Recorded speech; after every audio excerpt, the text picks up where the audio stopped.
they are kind of pleasant to listen to. I really don't have a problem with real crickets. It's the people crickets I'm really concerned about. And yeah, we hear people stirring again and moving and doing things and taking action a little bit. I don't know if people really appreciate exactly how dire the condition is, that if we were intended to keep the republic as it was challenged to us by those who gave it to us, didn't even have a say in it, folks. If you didn't understand all the way this works, it was right in our face. And even though crickets are pleasant to listen to in nature, they're not pleasant when it comes down to the body politic, so-called politic as well.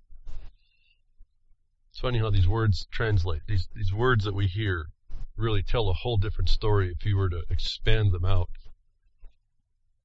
That I really do appreciate crickets, for as much as I'm opening the broadcast with it. The crickets are nonetheless the problem when it comes to society. And it's not that big, tough a study to find out that people are required to respond to the oppression. And if they don't respond, it's just as simple as that. They succumb to whatever the oppression, repression is. And thank you, JJ, for the shout-out. I appreciate it. And as I saw in the UCY.com chat for the general broadcast, we're talking about there's not a lot of truth industry in the network, in the UCY network. And I've always had a problem with identity, and I don't know that I fit really anywhere. It's just the fact that, and I guess it's a way you can check those that really have this thing they see, it hits them a lot deeper. They take a whole different track, and they come to a place, and it's not a surface understanding, and you can hear that in people that are broadcasting. They're just not. This is partly why I stopped reading the news when it got so serious, so clearly serious, and no one responded. When I saw the societal crickets in the NDAA, and on, it just didn't stop now. In fact, I'm thinking the decision for Obamacare and how they did that. I'm not going to discuss it today. I've got so many more tabs I'm going to go through. There's just so much to point out. But I think we just got. If I didn't see it before, I think for myself anyway, I just noticed that what we just received in the Obamacare ruling, and possibly even in the gay marriage ruling, is what we are now going to be imposed on. What I think I understand is what has been called and little talked about, called reflexive law. So some of you may want to check that out, because that's where this thing has been going. And I think we may have just experienced that in those two cases. And I still have quite a bit to do to really bring that together for y'all, but there's not much talked about reflexive law. It is the new iteration of the occupier. And essentially what that is, it's really, as you heard, I think it was Roberts that said it. Again, I haven't pulled all these facts together. I just read them at once, and now it's kind of, these things kind of wear in your mind, and you kind of work them over a bit. I think it was Roberts that said that they were trying to figure out what the authors meant. Instead of figuring out the law, whether or not it violated the law, they said, well, we're going to impose what we think the good nature of the authors meant, because we perceive them to have the authority, the legislature. And they make it up. And this is where you get Scalia saying words have no meaning. Well, no, they were terms. They have every meaning in the world that are made up for those that are the author of them. And so I think I just wanted to make that comment. I'm not prepared yet to comment on it. For those I wanted to give advance awareness to people that have been following me, that do the research, that do checking things out to try and get a better comprehension. Look up reflexive law, and you'll find it's the occupier. One of the occupiers in the context of even the Pope that we're talking about and all this international imposition. This is where it's coming from as well. Its rights are relative, and what they're relative to is to the deciding party, the deciding entity, which in this country now it seems to not be the people at all, and because that's the reason why that is because of the crickets, which still really astonishes me. And I was talking about getting in, liking the sound, because actually, listening to the broadcast beginning, I could play that for a little while. For some, I almost kind of just got lost in the sound. It's just an interesting, pleasant sound. But that's where they want it. See, your rights are not pleasant. Your property's not pleasant. It's an obligation you have to protect it, because we find out that not only do brother want to kill brother, but someone wants to come steal your stuff. And for the most part, this was a new thing as well, because in history, you didn't have stuff to steal. It was never yours. You were using it at the pleasure of someone else who had a bigger club than you, or could arrange a bigger gang to beat you up with. Which is part of the question when we're leading in the United States of America. Well, what did you give us? A republic?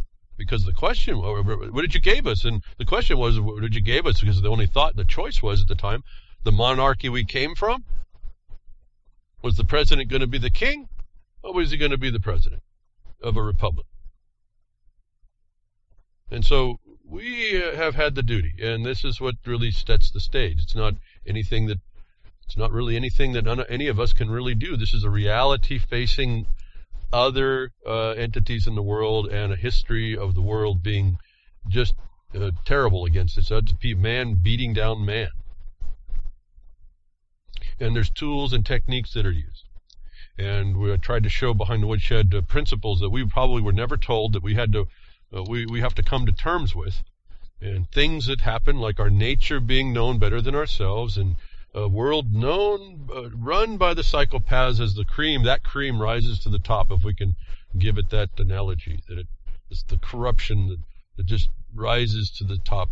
It's really just this, when you're trying to refine metal, it's the scum that falls up, boils to the top, out of the adulteration within the thing you're refining, the slag. This is what we're really dealing with. That these people know a ton more and have been unified a ton more, utilizing tools against all their members as well, which is pretty fascinating to watch. We've chosen to be here.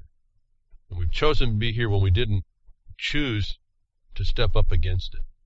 That we, as we see today, or as I see it today, we really have multiple. The technology that we can enjoy is also the technology that's always a double-edged sword. The technology can be used against us. Why we admonish, or try to advocate anyway, if not admonish, if we don't have an authority to admonish anybody. We advocate turning off your dang TV. There's not only is there programming, there is technological, physical, electromagnetic interference that's in there, that it's a dual wave condition. And as I say that, actually the story broke this week, but back in 2013, some mathematicians figured out in modeling the sun, and they called it a dynamo, and I'm not so certain about that reference. A dynamo is somewhat of an older name for a generator, but a generator, in our understanding in the physical, has a back force. When you generate a forward force, you have a back force, because there's always balancing things. That a dynamo, in my mind, is not a proper model for the sun. But mathematicians did model at least two. And I'm going to say there's a whole lot more. They kind of noticed there's a whole lot more, but our computers aren't good enough to incorporate it. But they found two generators in the sun, north and south, that are generating two frequencies that are just different from each other. Just different. And so that's what causes the frequency changing, the interaction of the electromagnetic fields that are being generated within the sun itself are causing a change in the output of the energy that comes out. And just in a simple sense, for me, it seems to me like it has its own natural noise canceling feature, because that's essentially how noise canceling works. You find the signal that you want to eliminate, and you create a reverse signal 180 degrees outside, and you cancel to a receiver, a third-party receiver. You cancel that energy out. And this is what simply happens, apparently, is now in science is coming on to, that we learn now, we just don't have a sense of it all as people, and yet all these tools are known to be used against us. That when you have the programming on the TV, and you have the electromagnetic programming coming from the TV as a wave, not only do you have the direct programming and you have the direct effect of the electromagnetism, you have a combination, two generators of programming that are wave physics interacting with you. And I say it that way because you have summations and you have beat frequencies that are generated from those. You have difference frequencies that are going on. All this stuff is being generated just from interaction. And I suggest this is important only because I was able to witness something when I was in electronics that actually led into being able to conceive of the universe, of the construction of the universe. If you look at it from a sound condition, that started to show me that these frequencies can create. They are us. It's as phenomenal as even I can conceive it. There's just different levels of integration with these signals. Integrate to create different things. And what you're looking at is standing wave principles. In other words, you have to have fairly steady generators out in the universe that are making these standing waves that we work with. That the technology is we're working into how that works by our rudimentary understanding of electromagnetics. That all these techniques in this digital age and non-digital age, the analog age, was being worked on for whatever reasons to affect us, that we have to be aware of. And so we have lots of different things, different wave forms that come at us, lots of different sources of interaction with us. And never take yourself out of that function, that you are literally interacting with these waves as well. In other words, to see the beat frequency, you have to be receptive to that frequency. That when you start to really get this, you start to change you are tuning to a whole different thing, and you are able, in a way, to be your own noise filter. It becomes easy now. You can see in people's discussion of how much they get, how much they don't, how much they still need to work on to be their own filter. And then you get to master that a little bit. You get to tune that filter, so you can actually use it to find. You can track in on things. You can, I tune in. Okay, that's no good. Now let's tune in. Let's go ahead and tune in on that. Let's receive that, and let's track it back. That it becomes a whole different battle going on. We're essentially tuning in to our own tuning that we then turn out and to interact with the universe that you have. And our universe can be quite small and quite finite, but to have the kind of reality we have to have a lot of very steady generators. But in this case, in the sun, you have these two very slightly different generators. And if you've ever looked at this on an oscilloscope, you can see waves. They summate to a certain peak, and then they go away slowly, and they go to a certain minimum, and then they come back. And so there's another wave there, and there's an interaction between them, and there's all these kinds of interesting things that there's technology being used against us that we have to overcome. And I found for myself, this knowledge that I say is not power does give us the foothold in order to start to look and be aware of the control structure that's around what we know, that keeps us from then moving to the next point of being actually to apply what we know. And not only is there a control structure for that, but there's one that keeps you, and I've noticed this in the last few weeks, it keeps people, even with knowledge, from actually fulfilling how to apply it correctly. At any rate, the point here is that you start to be more aware of even the total. When I say the battlefield, we all think of maybe mentally on a field of grass, and an open field, even if you're down into the Revolutionary War and the two armies show up and you fight. Or if you're beyond that and you're into how the South started to fight in guerrilla tactics, and you got this other terrain, and you're using the terrain against the other enemy, and you never see each other if you're doing real well. But really, this battlefield is beyond 3 dimensions. That I was getting down to my tabs, setting that all up to show you that we really kind of have. It sounds like a lot of work to keep track, but really you're dealing with it intuitively. So it's no work at all. It's like instantaneous. And so to describe it it's the difference between electromagnetic energy and mass. The electromagnetic energy travels maybe even faster than the speed of light, even instantaneously beyond physics. Where the mass in the world takes a lot longer to manifest, to move. It has to move. It has to follow a form.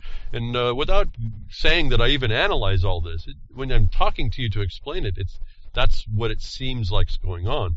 That when we get into this information, when we start to realize the reality, not what we're told, we realize what's really going on. There's a whole different set of things that develop in us that you won't get until you really engage yourself. So when I say, and thank you to JJ to recognize again, you are the ability to go out and get the facts you need, the reality that you have, and face off against and actually prevail against those that are wanting the reality to be altered to their liking, contrary to yours, or even your property, or you yourself as property. That you have to put your energy being an interference pattern with that energy. That I was appreciative of John Whitehead's discussion. As I've said, I'm a little critical of John Whitehead. He's involved with the Rutherford Institute, and he's, I think, an attorney, and he files some cases, and they've won some and they've lost some. So essentially, I guess he's an attorney, and my sense of that. Although I do have 4 attorney friends, although they're not attorneys anymore, they were attorneys at one time. So I'm not prejudiced to the genocide of a race of people called lawyers, as the Doubleday Dictionary will define. Instead of black people, it defines lawyers. I hope you caught that last week. The Doubleday Dictionary, I think in 1974, defined the word race as an example, defined lawyers, not black people, not anybody of color, of any ethnicity. It was a whole group of people of a certain persuasion and an ideology. That, notwithstanding that, John Whitehead does make a comment here, and I just want to point out these are different sources of energy coming at you that you have the choice to accept, to alter, to engage, to filter, to counteract, to create a beat frequency again. Your energy going out into these is what's required. Otherwise, you're an inert piece of matter that can only receive like any radio on the shelf. And I don't know what you feel about that. You can do that, but again, just a radio, you're just a receiver, and you're just a parrot to whatever. You become another re-radiator and a potential source to that which you do not counter. So if you tune into this nonsense and don't counter it, it speaks through you. It'll speak through your actions, and it speaks through you, more importantly to me, which I find more fascination in it always, it seems. I'm attracted to the inaction, the inaction that should be an action. People recognize inaction. A quick little example, I was working a metal detector, and I started to realize that the null sounds, the dead sounds in the noise that you create in a metal detector, actually could told me things once I started to understand what the silence was telling me. The void, the absence of response told me. I started to key in, and it's just all a perceptive thing, but I actually believed that my mind was able to listen to the sound and convert it into an image in the ground. And I got real good at finding things that weren't metal. All kinds of things. More like what you see working with side scan radar, finding disturbed ground, or ground that has different densities, holes in the ground, different water concentrations for reflectivity. My mind was able to take, at least it sensed like it did. I certainly found a lot of stuff that it wasn't a gold ring, it wasn't gold coins. But I found some very interesting non-metal things with the metal detector. Listening to the silence. So here's the same point.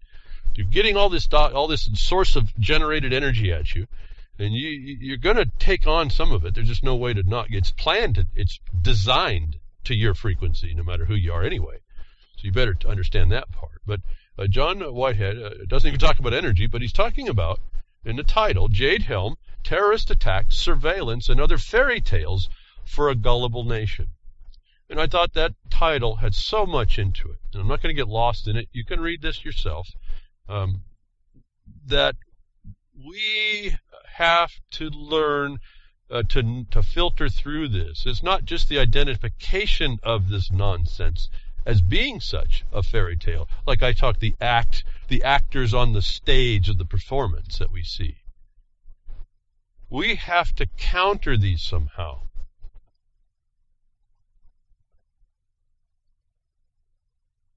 strange how paranoia can link up with reality now and then. That was stated by Philip K. Dick, Scanner Darkly.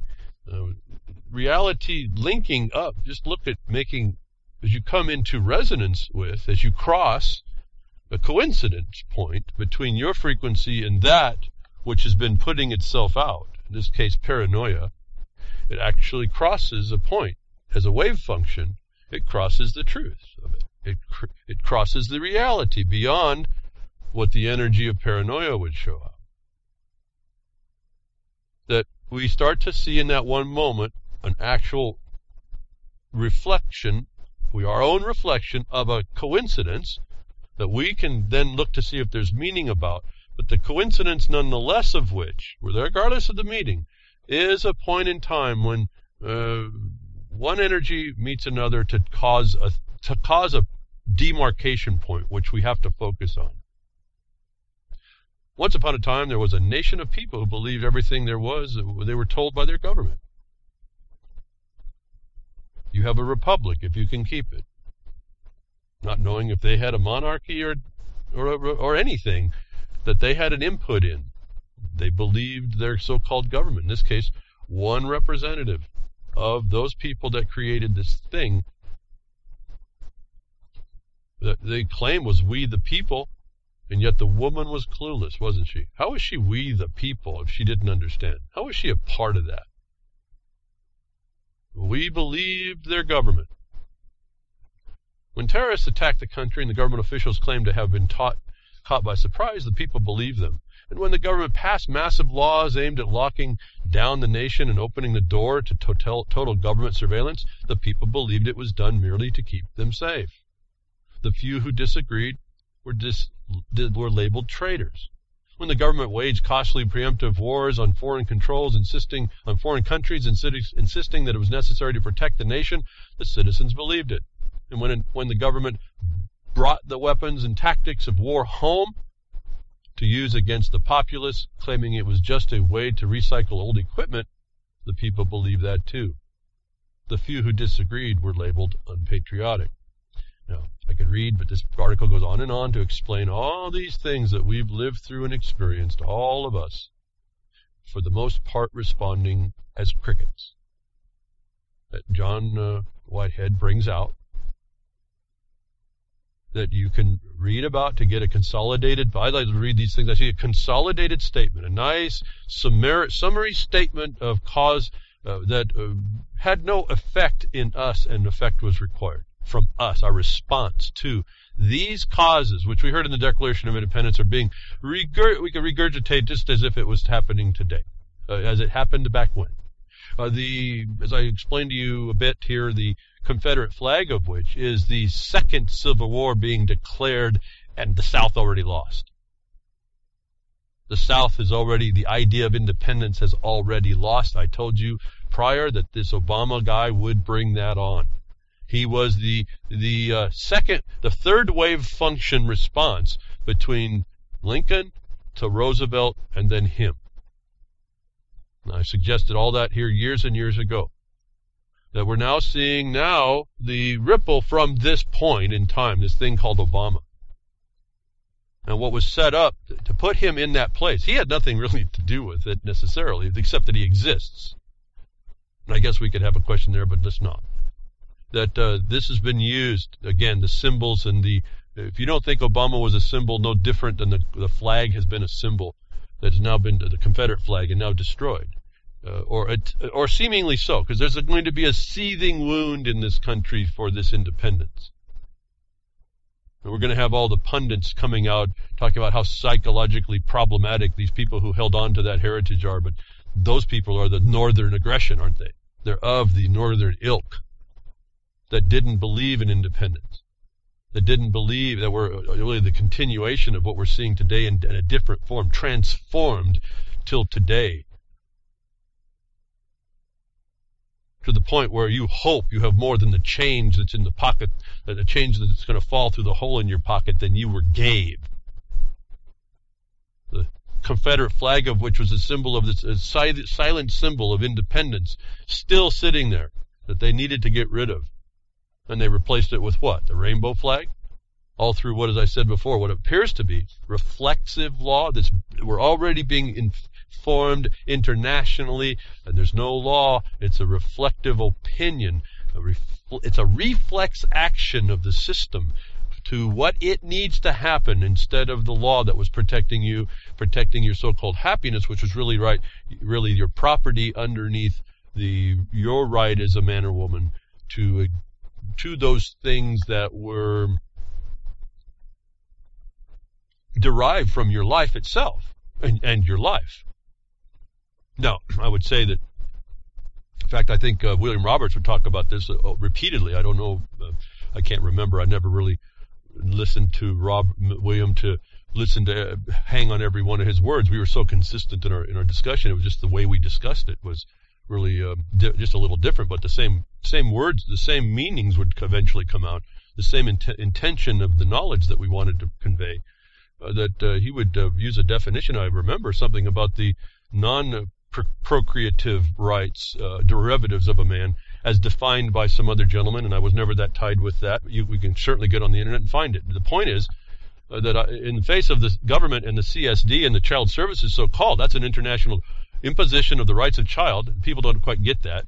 We've already been living under international UN impositions, and this is not just UN, that's just a tool organization, but I would have to remove the non-procreative rights. I would say that you better take your offspring as your own property to nurture and bring and remove from the system. I could not agree that with that one definition of a long time back that it was the non-procreative derivatives. I think we have to say it's just the derivatives of one's life, one's self and life.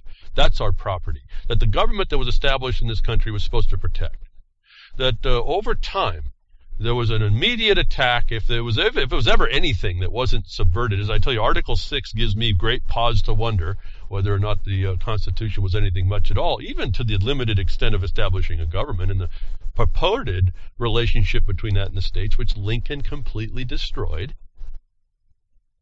which Roosevelt completely destroyed, which Obama fulfilled, the symbol of which was the destruction of the recognition of the Confederate flag. In part. Now, there's lots we could discuss, but this is the way I go. This is how I'm rolling here today. It makes a whole lot more sense to me. In symbolic history, we've watched the fulfillment of something that was long going, if you could keep it, folks, and we didn't. Doesn't mean we can't get it back, but we're not going to act as crickets and get it back for sure. And then they're going to bring Monsanto's or dye chemicals, pesticides, and they'll spray the rest of those crickets. And then they'll serve them up with Soylent Green, although it'll be, as we found out, empty calories because it's found out that crickets aren't even good protein, apparently. That John Whitehead goes on to talk about a nice summary place, a discussion of what all we've been watching, of fairy tales. I've been talking to you. The act on the stage that even writers that I'm kind of illiterate, folks, in a way. I don't really like literary work so much and never got focused on it. But, there's people out there that were telling us it's like movies. I'm not much of a moviegoer. But The Matrix is not a movie. The one of the few movies I'd have seen was telling people a whole lot that I understood very clearly was really not a movie. What they're telling us, it's really this people restating the reality. Again, so these dark earthers here, these things, these guys, these entities behind the scenes, the principalities and powers, are telling you. And that's going to be the sad part, because in international law, they follow this to a T. Nothing goes really silent. You know them by their deeds. Why didn't you respond? It's your duty to respond if you didn't like it. And yet, when I see crickets, it's conducive to the future. It just predicts the future. And that's just a historical thing. It's not even, I don't have an opinion on it. It's what happens. But I thought John Whitehead's discussion was pretty much on point. He talks about his book, Battlefield America. You know that. You know how consistent is this? We're talking about all these things. And I assume Mr. Whitehead, though he's an attorney, he's a good guy, I assume. And we'd probably be friends if we were ever to meet. That he is seeing the same horror. And we stand by. The fairy tales we respond to or we don't respond to. are what is going on that should be giving us the notices. They're all, like I told you, it's not the news, it's a notice. It's a notice. When are you going to involve yourself? And please, don't be the few people that when you didn't respond to it, when you finally have to do what we're telling you to do, that you become somebody that gives us a bunch of trouble. Because we're not going to tolerate that either. And see, they're in the seat of decision on that point. Now, he goes through and makes a discussion. I'd like to have you read it. I'll have it in Post-Blogcaster. He's really saying pretty much the same things. And at the very end, he says, call me paranoid. Remember, that's what he opened the article with. Paranoid. Sometimes reality and paranoia coincide. Call me paranoid, but I think we'd better take James Madison's advice and, quote, take alarm at the first experiment on our liberties. Well, we're way past that, and so, again, we've got to go beyond alarm. You have to come running, folks. When that alarm for the fire goes, I don't know if any of you all been, fire, at least for myself, it was a volunteer fire. When you got the alarm, you didn't hang around. You didn't continue doing whatever. You turned off your food. You turned off the fire. You did what you had to do to shut down what you were doing, and you went a-running. And you went a-running, and I don't know if any of you have, but when you do, you realize, and you'll know what I'm saying here, your mind all of a sudden turns on, you're anticipating that fire, and you're going through your mind, trying to set your mind up on what it takes, because you got to remind yourself on what you got to do when you go to a fire. There's things that help save you and other people. The safety first is also there. You got to put your mind in, what are you going to just anticipate? You're trying to get your mind to gear up, because you may have some people to have to go in and save because they couldn't get out. You have a way to fight the fire. You run all that through your mind. So that's getting your mind, the knowledge, all lined up. And then you get there. And you go to town. You go to task on the option that the alarm called. So we're beyond the alarm. And so though Mr. Whitehead discusses call him paranoid, but we better take alarm as the first experiment on our liberties. We better do more than that, folks. We're beyond the alarm. The alarm has been being given to us for, I think, long before I was alive, and so certainly has been since 2011 when the world changed and they told us that. And then I don't even know, like I said, at NDAA and the Supreme Court not fulfilling its duty to check that constitutional act and others, and now what appears to be this transition, silent, straight up, obvious transition into international reflexive law response. I don't hear enough people even knowing there's an alarm there, let alone really being there with the bucket in their hand, whatever. It doesn't matter what you have when you get there. You have what you have when you get there. How many forest fires, how many literal, almost forest fires, grass fires have I been involved with? All I had available to me at the moment, because there was no water line that could go there, was literally a weed whacker and a shovel. And while you're running to the fire you see in the field, your mind's going, how am I going to fight this fire? It's bigger than me. The grass is taller than I am. And you're running at, I don't know, maybe it's craziness, but you're running at that fire with a weed whacker and a shovel in your hand.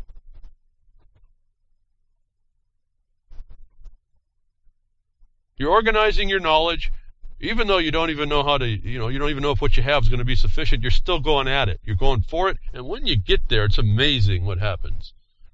All of a sudden, that knowledge just pours out into application. And yeah, you may have to make some adjustments.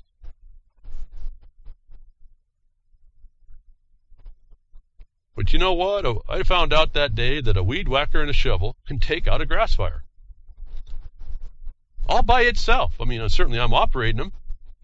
Whack and stomp with the weed whacker of the grass right in front of the fire or at the grass line, and stomp it out with the back of the shovel. Whack and stomp for 2.5 acres of fire line. It was looking pretty scary before it went down. The point is that if I had stood there, I would have lost my property. And that was because they had just logged the property, and there was a lot of dried hardwood, that was going to be a disaster. That necessity just takes over. You just go do it. That I'm trying to, the alarm that I would have to say I've been trying to come forward with this is, the alarm ought to have been heard a long time ago. We need people even with their weed whacker and shovel, with the question of even whether they can take it down. Find the tools that you have readily and handily available, and then go out and stop the conflagration against our rights, our property, and our Republican form, even the Republican form we were gave. As I've learned to appreciate what that actually was as we got into property rights. As I have gotten into property rights. It's really a private journey in a way. There's a lot of journeys I would have rather have taken, but I'm on this one.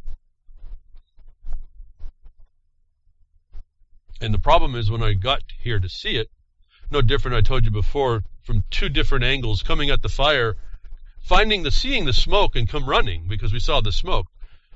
From different directions, William Roberts and I came to the same stinking abyss on fire. And we're working hard to make knowledge available to people that there's a fire and it's real and it needs to be addressed. But John Whitehead brings up the fairy tales that we're told, the dissonant information that we have to work through, the thing that we need to be able to filter out and then actually generate our own energy field to destroy it. That I thought was important, that you need to kind of go know about. That again, it's here for us to see that the silence represented by the crickets is not going to stop. That when I heard this next story, I said, yeah, okay, here we go.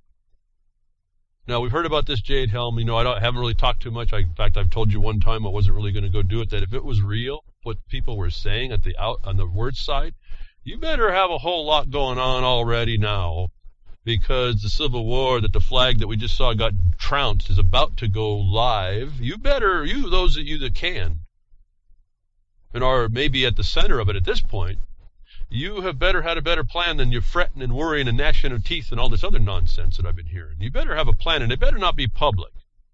It better be going underground, and it better be ready to go, given this is that real. That something short of that, and I would still advocate for what I was saying, has come up. Texans organize Operation Counter Jade Helm to keep an eye on the federal troops. Was at least a response. Now, it's been publicized, okay, but to me, that's okay. What they're going to try and do is get tons of volunteers out there to just follow the troops around, keep track of them. Now, one guy who's involved in this is going to get in his airplane and maybe do that, but that's going to be quickly taken out by an FAA no flight, no temp, and he'll be grounded just on that. So maybe that's not something to rely upon. But those of you that have drones and stuff, you can use those. This is going to supposedly be on public property, isn't it? So all you people can be out there. So I thought this was an interesting idea. Now, we're doing something, right? Maybe not what I would think would be the best thing. But we're watching what's going on. See, there has to be a follow-up, because if it does go live, you're going to be able to respond. But what I thought about this is, if this is even partially being tested, that just watching them when it starts is already too late. That I have an article, you can read about it, and I think it's flying all around. I've had this on a few days now, waiting to come talk about it. I think it's a couple days ago it came out.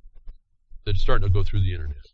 The Texans organize Operation Counter Jade Helm.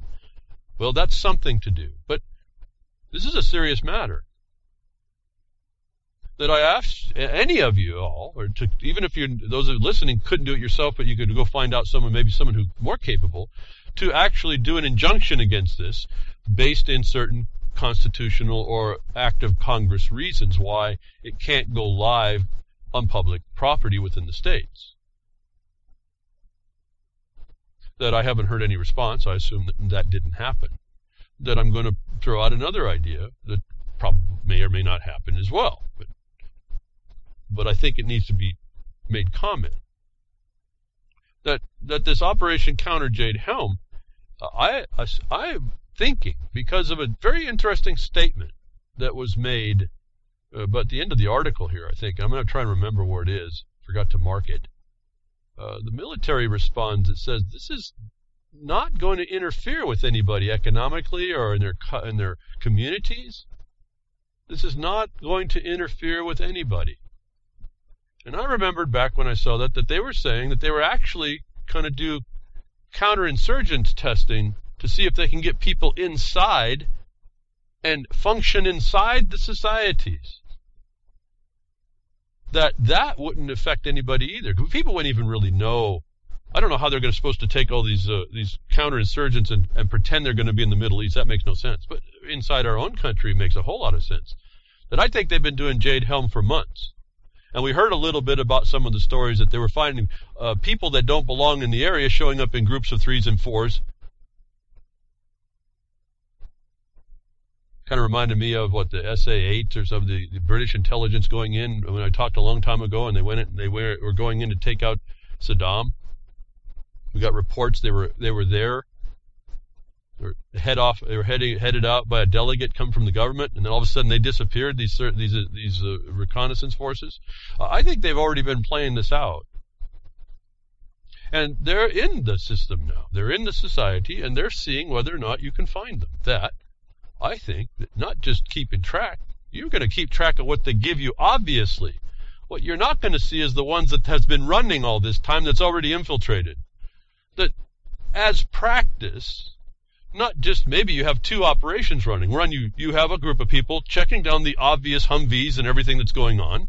You have a group of people. Then you have your secret observers that are checking down the secret operations that's going on the one that's not affecting society, that's already in society. And you hunt them down. And when you find them, you find a way to arrest them. Why? To test the posse comitatus. At least to out them. So what we're doing is we set up our own counter militia against their federal authority, and we'll play the Civil War out one more time, but on a reconnaissance level. This way nobody dies. No one gets hurt. And we start testing ourselves against what they're doing. I was glad to see this.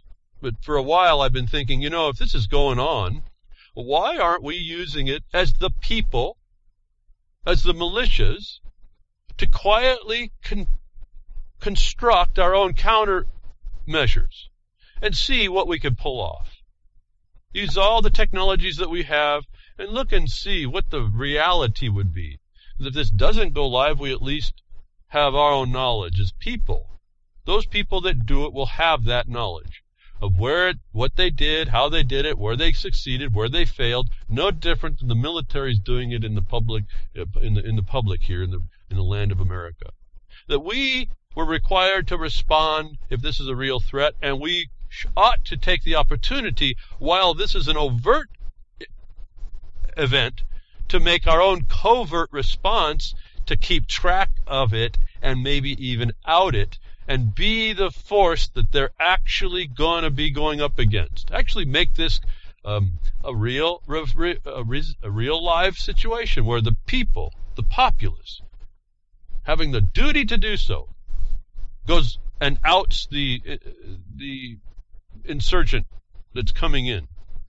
Why are we wringing our hands? Why aren't we taking this? I'd almost get excited about doing that. In fact, I would if it was something that I could be part of. I think that'd be kind of interesting. That the people band up and find out what they can do. They use this instance as, again, the silver lining, I believe, is in all these offers. Instead of responding poorly, we could respond as an opportunity. And then aren't we also placed in a better position that if it did go live, we'd be there? Well, what I hear all this woe coming out of people, it just drives me nuts a bit. That I thought this was a pretty interesting thing.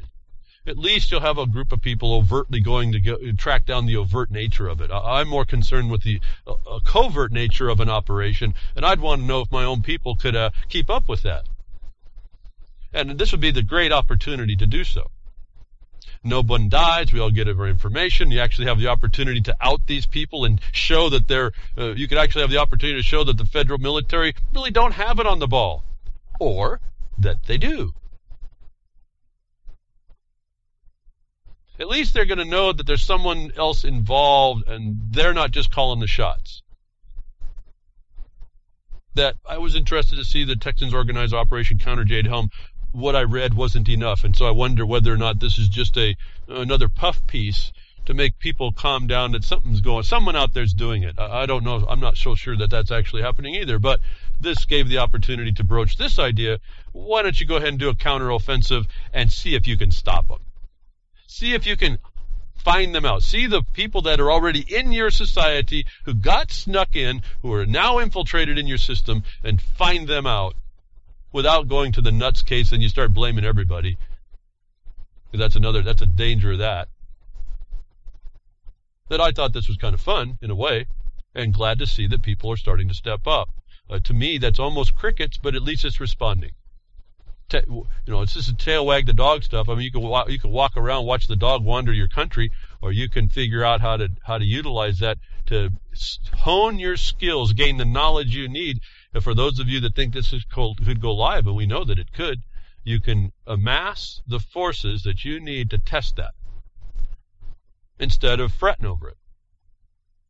Instead of allowing hosts to sensationalize it, just do it. Just get out there and be a counter force against their plan, because you know what?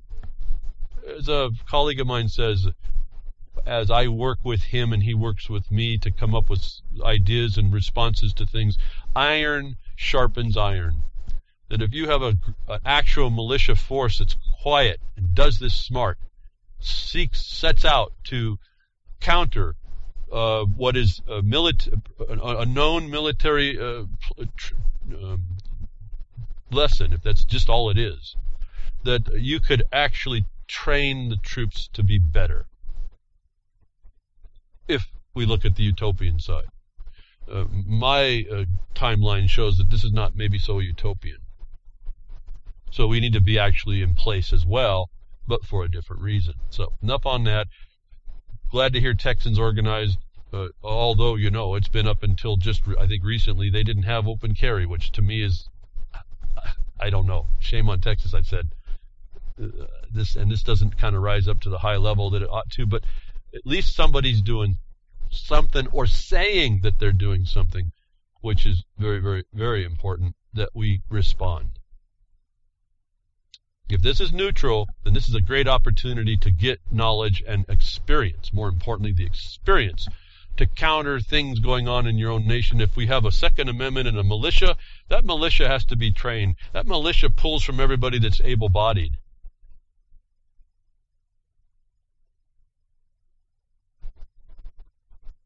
I mean, at some point, I don't know why they just didn't make it like one big paintball operation. That would have been just blast.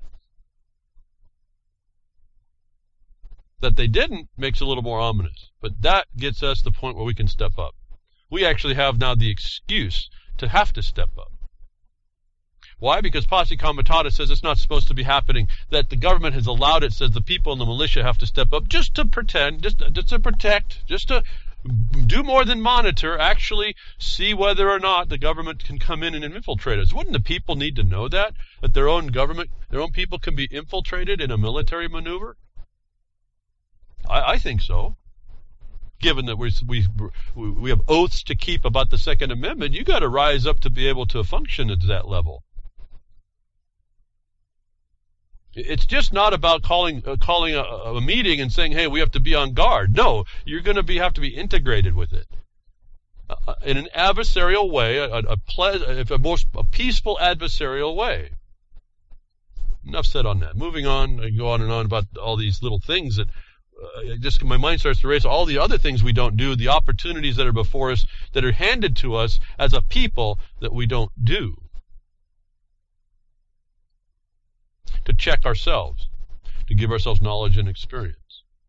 Now, moving back, I want to get international now. We talked last week about Greece and the people voting against the wanting to go into the EU, didn't want to take on the claim. Well,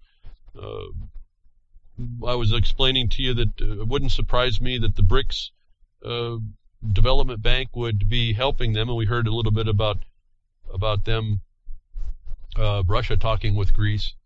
Well, there's been an interesting exposure, and I told you that this whole thing is a new financial construct coming into the world. That the BRICS are really the created protagonist, so they can move the goal post a little bit closer and get us into another place that the antagonist would fight on the global level, and it wouldn't necessarily be a fight. This is all just a stage show that ultimately the same people are behind it.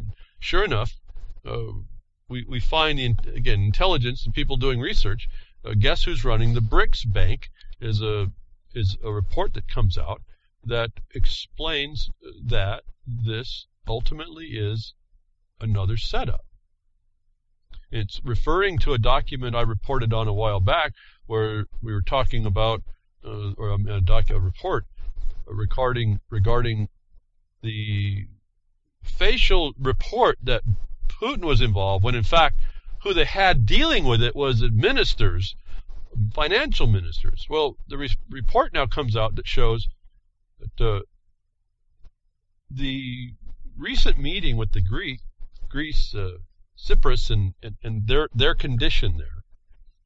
The Greek Prime Minister was accompanied by productive reconstruction, environmental minister Panagiotis Lafazanis, while the BRICS delegation included its chief, Kanampur Vaman Kamath, IMF's executive director and new vice president of the BRICS. His name is Paulo Norgia Batista. It was also with Russian Deputy Finance Minister Sergei Storchak and the head of a state bank, Vladimir Dmitriev. So, right here, the delegation of BRICS has its vice president is an IMF executive director.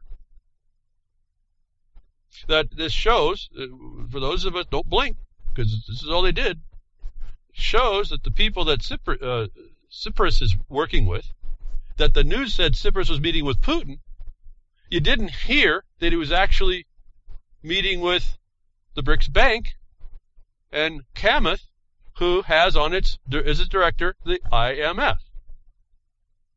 So we're sold that the BRICS are separate, and as I was telling you, that's not the international construct of this, the UN policies, the international law, that even the ones that's not treaty but still functioning, the soft law that's been bringing in, is to affect this IMF, this International Monetary Fund control. And for all of you that want to go to the IMF World Bank website and go look for their toolkits, and they have toolkits on it will explain to you if you want to. You want to be someone that takes down governments? Go to the World Bank. It has a toolkit explaining exactly how to do it. They've got all these different toolkits to do different functions. And when you look at what the toolkits are and turn around into your local government, whether that be state or county, you'll see the toolkits reflect every function of the government, and that there's a toolkit for every taste on how you go into the functions of your local governments in the United States and subvert them and move them into this global condition. That the BRICS executive director is really an IMF agency. No, not a surprise to me, at least, not some of you either. But we see, if we don't start understanding the connections, we will miss it. So, what was also an interesting thing, so and I don't have a lot of time to go do the in-depth research, so I was appreciative of this report. I think it was Mary Carmel. Let me go back up and see. Mary Carmel, yes, okay. She does the research to find, well, okay, so we got these people from the IMF. Who trained these people? And this Batista guy is found out was trained by none other than the University of London. He got a Master of Science in Economic History.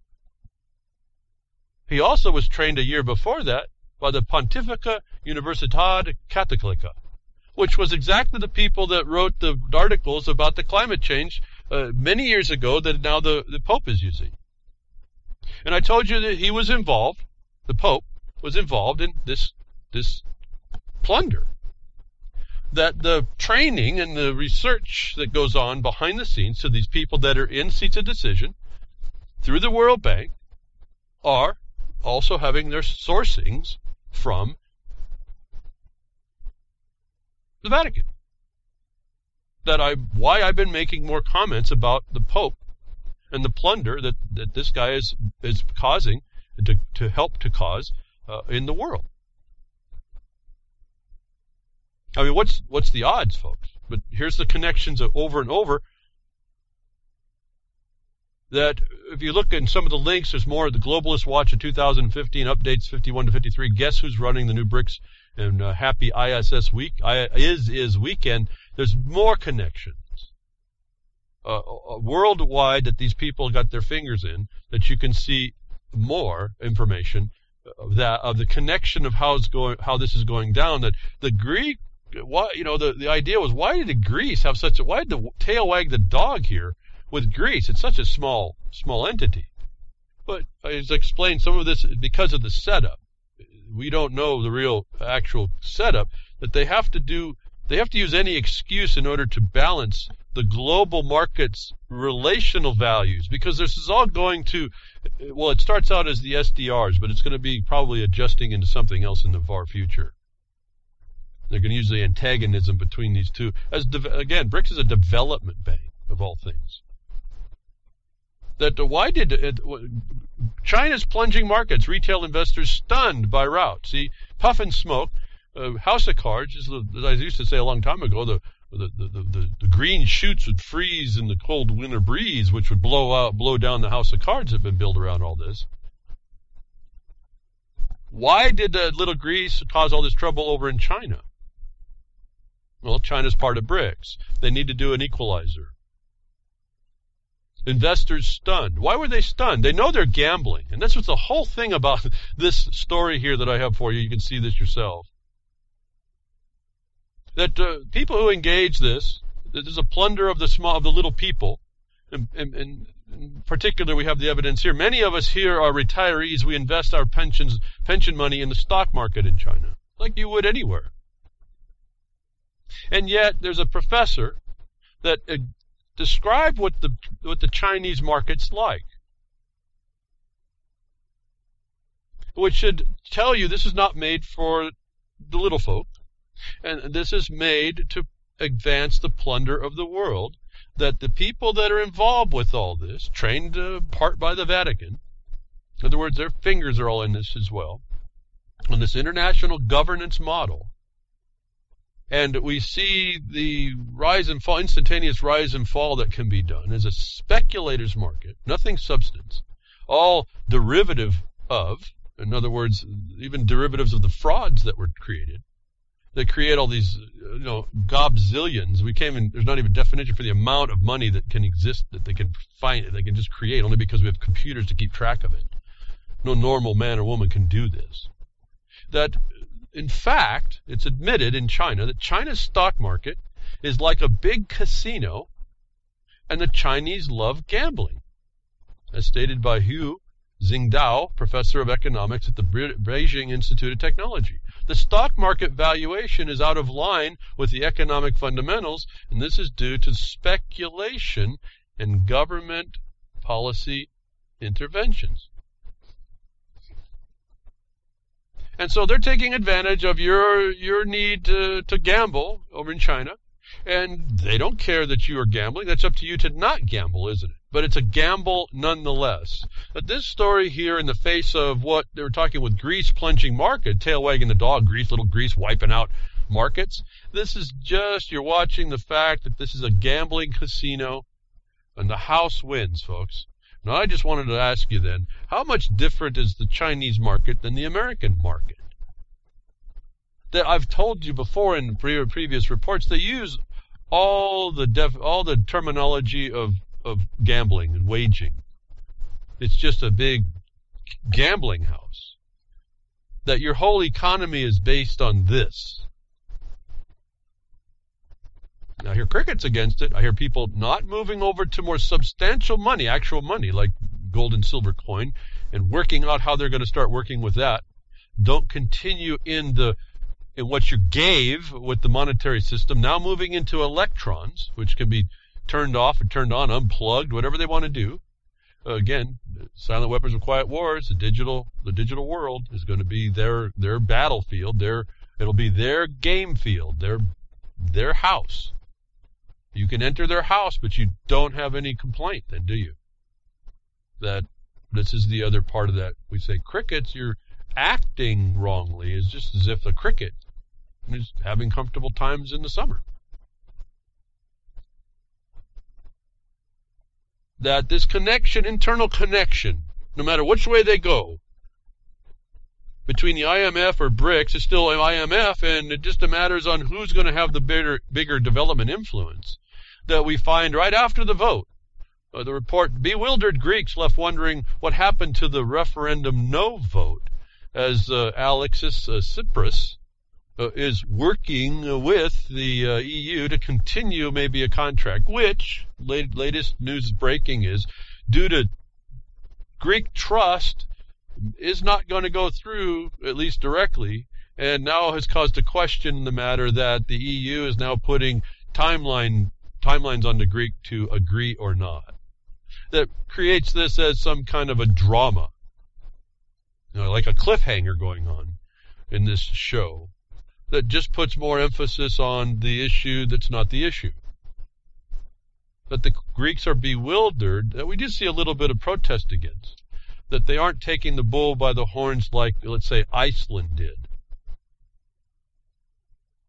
and working from a position of autonomy, or so we call sovereignty, instead of having their being put in the middle of a tug rope between two dogs, them being the tug rope. That the Greeks are bewildered is the report, but the fact is that the game is rigged, folks. We know that the fix is in, the gold fix. We see all the fixes. And we continue to participate, and we continue to agree by not calling out, by our deeds continuing to be engaged with it, by our common voice, our universal voice, not condemning these things. And so what happens is you're getting controlled. You wonder, it's all low. Well, how do we stop this? Well, you're learning. I say, look, I tell you, the mirror of the Middle East and such, now the Mediterranean, will reflect things back to us that we need to pay attention to. Well, how do you do this? As soon as this started to happen, we had the problem. Banks were closing and all this. Well, if you have a bank account, you got money in it, I don't know what the heck your problem is, to tell you the truth. Just enough cash to do your bills because you got yourself locked in, maybe, but to have any more than the penalty price involved with the money, as they charge you another fine. I don't know why even people got continued this, but because you didn't quite use your money just right, they're going to go ahead and tack more on that they steal. The Greeks are telling us what's going to have to happen, that we need to be moving into already. Greek citizens resort to bartering because they are out of cash. See, cash is whatever, that's the cash in hand, but value and trading value is whatever you have. In other words, the Hawaiians, I'm told, and it looked like it was true when I went there a long, long time ago, puka shells was money.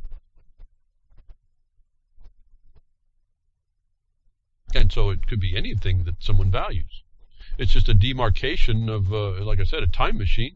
Somebody values something enough to take it at a later time because the two people meeting together, the two things they had to trade, were not really something they each wanted, but they did want to do the deal.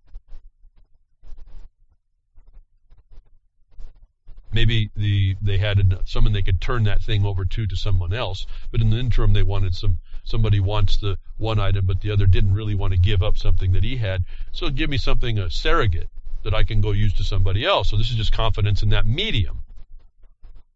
And I suppose that's why gold and silver was chosen. But other things of value are your stuff. That bartering immediately started as soon as the money fell short.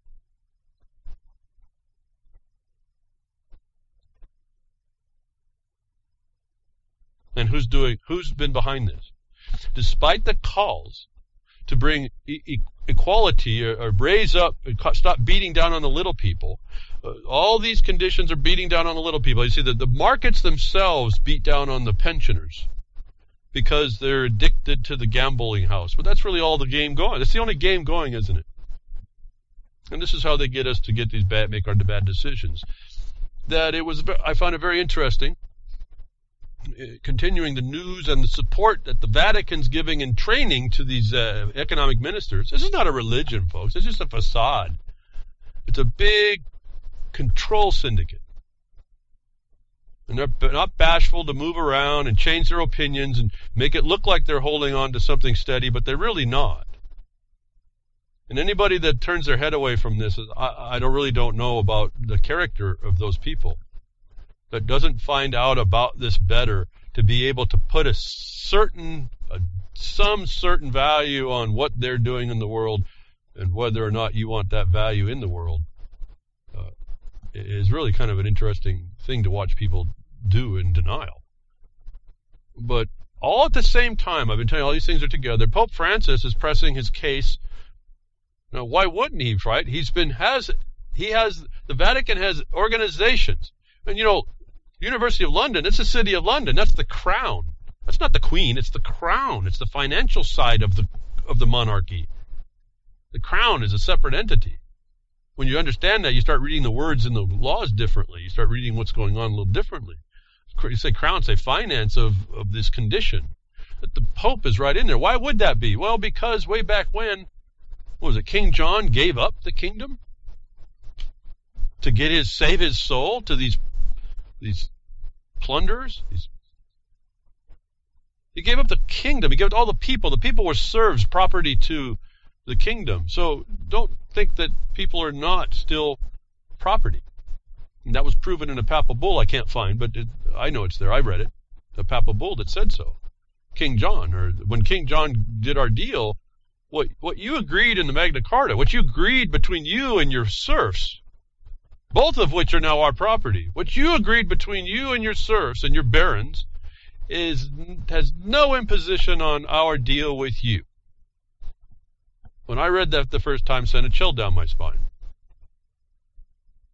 That we now see the IMF people are being trained by the Vatican instrumentalities, and Pope Francis now comes at the same time and presses his new economic and environmental world order. Economic and environmental world order. What happened to religion, folks? Saying that the goods of the earth are meant for everyone and must not be exploited by the wealthy few for a short-term profit at the expense of the poor. Yet, in fact, they allow systems to predate upon the poor. That he is showing you that there's documents to prove that he has taken literal possession of this world, and this is the edict coming down. Now, why would he be talking about a new economic and environmental world order at all?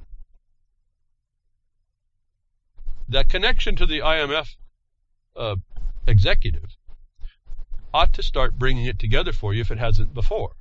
Francis' call comes in the final full day of Ecuador, a Pacific nation that has a home to one of the world's most species-diverse ecosystems, but is also an OPEC country heavily dependent on oil extraction. The Pope issued a challenge at a meeting with the business leaders and indigenous groups. The latter have championed his recent encyclical denouncing what he says is a profit-at-all-cost mentality of wealthy nations that exploits the poor and destroys the planet. Remember, he's been overseeing all of this. And remember, the UN has its focus on child, woman, and the indigenous.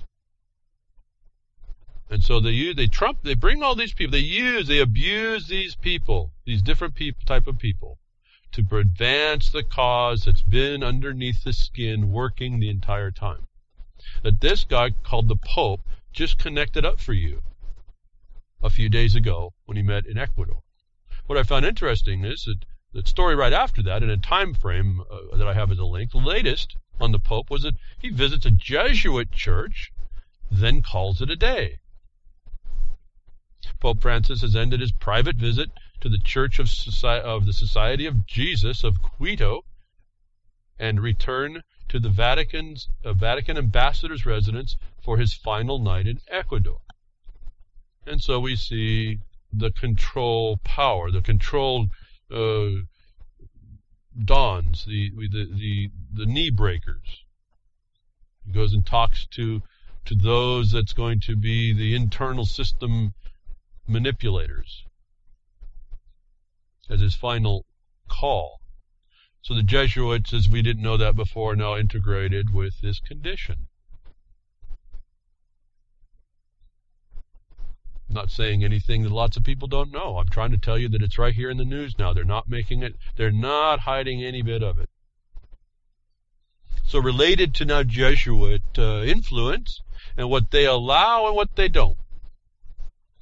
What they will allow and what they don't. What everyone takes silent notice of the actual power and what they don't. We jump over to a Jesuit university. Remember, the Jesuit university did the economic training for the IMF people, apparently one of them. And you know you can't get into that closed school unless you're one of them. A Jesuit university celebrates gay marriage ruling on social media. So despite what the Pope may say about being gay, the enforcers are completely up with it, as they diminish any moral capacity in the people. And they'll do it by any excuse. It's beyond, if they'll deny the Son, if Pope versus 2.0 isn't scary enough to these people, there's probably not much that they're going to be afraid to deny or agree to in order to advance the agenda. That University of San Francisco is a Jesuit institution. The school's social media accounts celebrated the result of the Oderfell and Hodges ruling that legalized, not lawfulized, but legalized gay marriage nationwide. So again, the Vatican power syndicate is up with this. You have to ask why. You'd think that there would be supposed to be something that they wouldn't have agreed to, but in fact they do. Despite what the words say, their actions are quite fine. What actions you see to do this is on the world. They're not bashful about this now. They're actually giving you notice of who's involved with the promotion. And at some point it really shocks people to hear this, but they deny it. They go into denial. That talking with, now getting over back to the economics, someone writes in a Web of Debt blog. It was Ellen Brown, I think. I've interviewed her on my broadcast over at Oracle, I think she had another book, but I don't remember now. Revolutionary Pope calls for rethinking the outdated criteria that rule the world. Why would he have a say? And yet there he is having a say, which has to tell you the reverberations of this are not a small thing. Why I started to talk about a little bit more behind Woodshed. This is them coming out with the structure that is going to be very hard to defeat, yet is defeatable if you stop being crickets and start locally attacking where you need to attack, outing what the condition is that's doing it, like we have. In fact, that we have, that I can explain to anybody what that system is. You can see it right where you live. You can hit it the same way. And it cuts the knees. You're talking about being knee breakers. You cut the knees out by what? The law they're denying. The law they're denying that made the United States different, that republic that we were supposed to keep, is sitting right there to be enforced. It's not going to enforce itself. Pope Francis' revolutionary encyclical addresses not just climate change, but the banking crisis, she opens her article with. Why, folks, if this wasn't, if it's just so-called religion? Interestingly, the solution to that crisis may have been modeled in the Middle Ages by Franciscan monks following the saint from the Pope that took his name. Did you even know that? See, this is what fascinates me. I don't research it this deep. Somebody else finds out. You wonder why that's why he took his name. If you don't think these names and these flags and these things, Obama being a symbol, as I was explaining it before, here it is. He took the name for a reason. It was coming. It was predestined to happen because it was planned. This is a fact I didn't know. It fits right in why. It fits right in why, different than what Ellen Brown talks about. So the point is we come together from different paths to see the same fact, the same reality. We're tuned to now see that because we've adjusted our generation, our own generation, to be our own generator, to be able to tune into this stuff that was tuned out of us, filtered out by all these symbols and propaganda and paranoia and fairy tales that White House talks about. Pope Francis is called the revolutionary pope. Think about these things, folks. The wheel of revolution, I tell you, we have to break, is what he is spinning up right now. Before he became Pope Francis, he was a Jesuit cardinal in Argentina named Jorge Mario Bergoglio. The son of a rail worker, moments after his election, he made history by taking the name Francis after St. Francis of Assisi, the leader of the rival order known to be shunned, who have shunned wealth to live in poverty. How convenient. As you look around the Pope and the digs that they've got, boy, we could use maybe a little bit of the marble that they have behind the woodshed alone. You don't see him giving away his stuff. Pope Francis, June 15th, encyclical was called The Praised Be, a title based on an ancient song attributed to St. Francis. Most papal encyclicals are addressed only to Roman Catholics. And this is what I want you to pay attention to, because this was the distinction, and this was really telling that she identified as well. Most encyclicals are addressed to Roman Catholics, but this one is addressed to the world. Now, I understand for myself, reading some paperwork, they claim that the Pope owns the world. So he's always speaking to the world regardless of whether or not he's focused on the Roman Catholics, because he doesn't want to alarm anybody, right? The alarm that should get us running to the fire. But here it comes. Here it is. That's the alarm. And to me, if we didn't want to respond to NDAA, this stuff is so removed because it seems in a foreign country to us. Oh yeah, talk about the world. It doesn't mean nothing to me. But I'm going to suggest to you it does. And it does as long as you're connected into the system that's been made for you, for us. And you don't literally take, as I've been saying, take the ring out of your nose, stop walking after the accessory to the crime against you, and out the crime against you. Until we take physical action to do that, we will be subsumed, absorbed, and or eliminated from this condition. That's the world. This is the power in the world that's moving. That is now a notice to the world, folks, not just the Roman Catholic believers, to the world. And while its main focus is considered to be climate change, its 184 pages cover much more than that, among other sweeping reforms. It calls for the radical overhaul of the banking system. What purpose would he have to say that unless he has the effect to do so, folks? And so this Ellen Brown writes a bunch of very interesting points that I found imperative to understand and to gather some more, to hang more on the skeleton that this system is, to put meat on the bones of the skeleton that they didn't let you know was there, that I've been watching this whole time. That's now obvious, so obvious people are now writing about this stuff. And almost, it's kind of interesting, they almost write sympathetic to it in a way. No one's, like, for myself, I'm seeing that this is a real threat, but I don't see that tone in a lot of writings. And writing about it and taking on these things, like in Ellen Brown, I don't hear in the discussion as I kept reading through that article, which I won't read anymore, but I didn't hear this direness of the meaning that's up against this.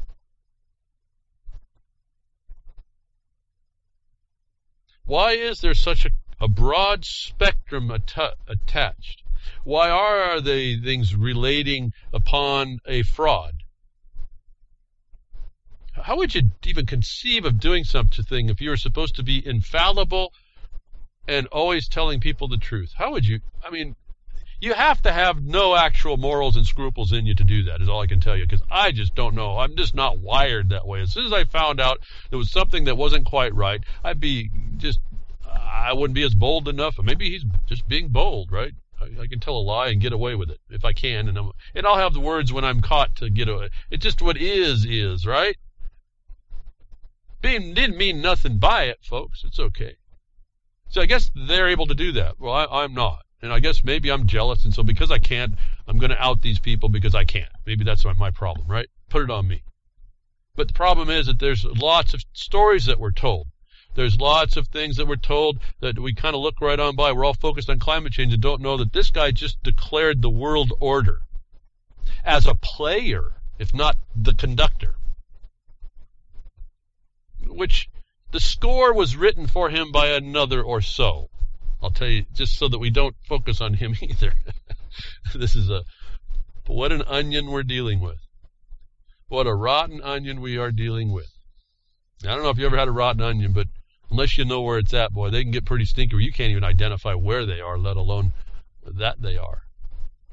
But this is what we're dealing with these stories that are being told, these performances that are being told. The climate change becomes a diversion. It's about economic reforms. As I told you, this whole UN thing is really the tool to advance. It's through the IMF and the World Bank, which will not be letting up anything. And now we see the evidence of that through the BRICS actually having executive directors on BRICS, which means China is not involved and Putin's not involved, as I told you before. In other words, I wasn't blinking. I was keep my eyes wide open on it. I did the head fake, didn't work for me. Brazilistan, where our good friend Solomon is, keeping himself anonymous, having to go out to the countryside to find a payphone so no one hears what he has to say on Freakers Ball on Friday nights. Some of you should tune into that. It's fun. Conversation and music. But we're told a lot of things, and we buy into the fairy tale, or we deny the fairy tale but don't respond against it, which is really, for me, the worst part as I see this. That it takes time, and there are people with conscience beyond what the Pope people impose upon the Pope. He has none. He wouldn't do this stuff if he did. That finally, people just can't take some of these things, and I also have to talk about, sometimes we're told this stuff just so that they get it out. It makes the guy look like a whistleblower hero, and yet it's really the plan to let you know, because they know you're going to be crickets. And they're gambling on the fact that when they tell you these atrocities, that you won't rally up all together and make it so. That one more fairy tale we're told, as we've talked about these ongoing wars, endless wars now. The war, Battlefield America even, we didn't respond to and don't respond to. Except that we're going to worry about Jade Helm. We're going to follow, like little puppy dogs, we're going to follow the Humvees around, not realizing that we got infiltrated by an operation that was conducted to see if they could infiltrate amongst us and see how well that worked. Put their people in places, make their terrorist cells. How could they do that and do it? And we're all looking at the Humvees. That someone steps up to tell us another war was a problem, finally giving us more information if we didn't know it before, but an authority that most people will find in this authority, people that recognize they want to buy into the authority here, another fairy tale that a federal judge of 17 years repents, compares damage done by war on drugs to the destruction of World War II, I found to be absolutely an interesting story to exactly give you more information. If you weren't feeling comfortable and certain enough, you have now someone else to rely on that is now stating that the war on drugs is a failed war. In other words, prohibition never worked. In fact, that's a picture right here I'm looking at. Prohibition didn't work. It still doesn't. That the wraps are coming off. I understand even Texas is now getting fed up with the excuse that the war on drugs is that allows the cops and the prosecutors and the justice system to be criminals themselves, using the war on drugs to steal from innocent people, as we hear from forfeiture. And then seize you up and stick you in the system and fee, fine, and tax you for being involved. Something they created, another fairy tale they created that you don't understand and have not been told how to eliminate that potential in the future by attacking them in the more proper ways. and it's going to be difficult. As I think JJ sent an Twitter out with a video of some guy in Michigan or someplace. He's about ready to be foreclosed on. He's all by himself. He said it's over. I'm not being taken out of my property alive because of the corruption in the system that allows all the way from the judges to all the investigators. And he became someone that started outing all these people. They turned on him, and he's going to be by himself. And he kind of posted his YouTube it was going to be the revolution starts today. Well, it might, but more than likely it'll be his revolution, and he's going to see what the seats of decision have for him when he went it alone and didn't do it like, let's say, I say how to more properly apply it. Doesn't mean you're not going to have that condition, but see, to me, when I heard what his tale was and he was denied certain things, there would have been a blizzard of paperwork to call everybody into, and a different collateral attack being made, and they'd have had a whole lot on their hands because I got my life on the line now from his perspective. I'm now going to, again, the lead out of the pencil, better out of the barrel of a gun, because those lead's coming in a lot heavier than I'm going to be able to put it back out. That they would have had a blizzard of paperwork to respond to, that they would have thought twice about snickering at me when I went into a court of law, or the court of legal, or a court of corruption, to further the corruption. That the things I tell you behind the woodshed here about the things that you can do and things that are available are there and do work. They may not have you prevail ultimately, but you're not going to be facing a death sentence because they have got the record set up to make you the bad guy. That a drug war has been used now. We have a federal judge, former federal judge Nancy Gertner was appointed to the federal bench by Bill Clinton in 1994. She presided over trials for 17 years, and Sunday she stood before a crowd in the Aspen Ideas Festival to denounce most punishments she imposed. Among 500 sanctions that she handed down, 80%, I believe, were unfair and disproportionate, she said. I left the bench in 2011 to join the Harvard faculty to write about those stories, to write about how it came to pass, and that I was obligated to sentence people to terms that frankly made no sense and under any philosophy. And this, folks, listen to the indictment here of us. It's made no sense under any philosophy, and it still is what's going on. Not under any philosophy, not Republican, not Democrat, not fascist, not nothing. Just cause, folks, not just cause, having just cause, no, just cause they can get away. These are criminals. And it continues. So, for those of you that needed a little bit more certainty, maybe not from your own opinion, here's a federal judge, or what used to be a federal judge, to explain it to you. As I came across as this is coming and rolling out for us to see, judge identifies 12 huge lies about justice in America. Judge Alex Kozinski, one of America's most preeminent jurists, has a new article about that attacks many assumptions about criminal justice in the United States. Quote, much of the so-called wisdom that has been handed down to us about the workings of the legal system, the criminal process in particular, has been undermined by experience, legal scholarship, and common sense, Kozinski wrote in a Georgetown Law Journal. In his article, Kozinski calls much of the law guesswork and points out 12 widely held but largely false beliefs about criminal prosecution in America. And you have to be careful to make this criminal. There's also civil side. So we have found a whole lot of things. I guess I could go through. I'll just read a couple of them, the list, without reading what his explanation is. The eyewitnesses are highly reliable is a myth. Fingerprint evidence is foolproof is a myth. Other types of forensic evidence are scientifically proven and therefore infallible is a myth. Talk about climate change. I mean, we don't even get any evidence, but aside from DNA evidence, Kozinski says that what is true about fingerprint evidence is doubly true about bloodstain pattern identification, foot and tire print identification, than ballistics. And ballistics is kind of like a head knob reading, apparently. It's a myth. And this is where you start to see how they get past you. DNA evidence is infallible. It's a myth. Human memories are reliable is a myth. It's actually worse than it's a crime that people believe that this is the fact and this is what the legal system has gotten through.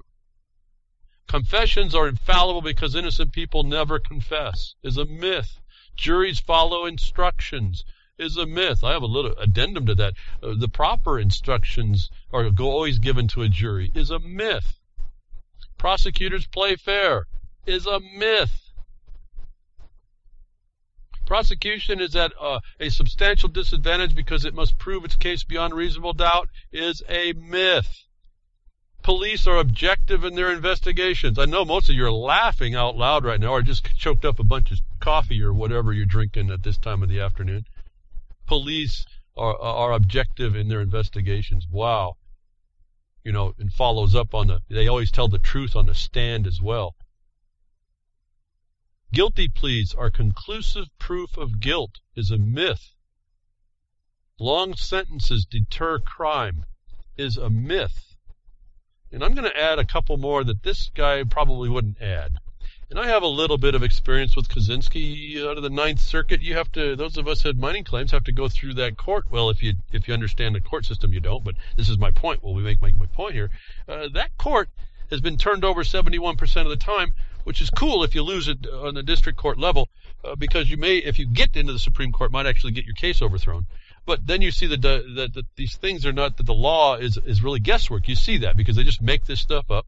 And if we've gone into reflexive law, and this is where miners are getting killed with the property, they're really not asserting only the property and holding that fast, because once you assert a lesser than property claim, the court takes the reflexive response to that to take away your property and diminish you. But what Kaczynski doesn't put in that list, which I'll add, experientially, they do not tell you they do not have jurisdiction. They do not tell you that they will not declare that the United States District Courts have no jurisdiction under Article 3 matters. They will not tell you that they rubber stamp the District Court that has no jurisdiction. This is the Ninth Circuit. They will rubber stamp your defeat. They will not tell you that for the most part, if you don't have an attorney, you can't get in with any justice. So there's a lot that's not said here when you get into and actually experience this stuff. Now, what did I just say? Does that mean, throw your hands up, there's no justice? Well, I told you that's a platform. You can make it like a candidacy. You walk in and you do your case the best you can do it, and you do the blizzard of paperwork it takes to out their criminality, even beyond what Kaczynski wants to expose. I tell you, be careful what they expose, because there's a whole lot that they're not.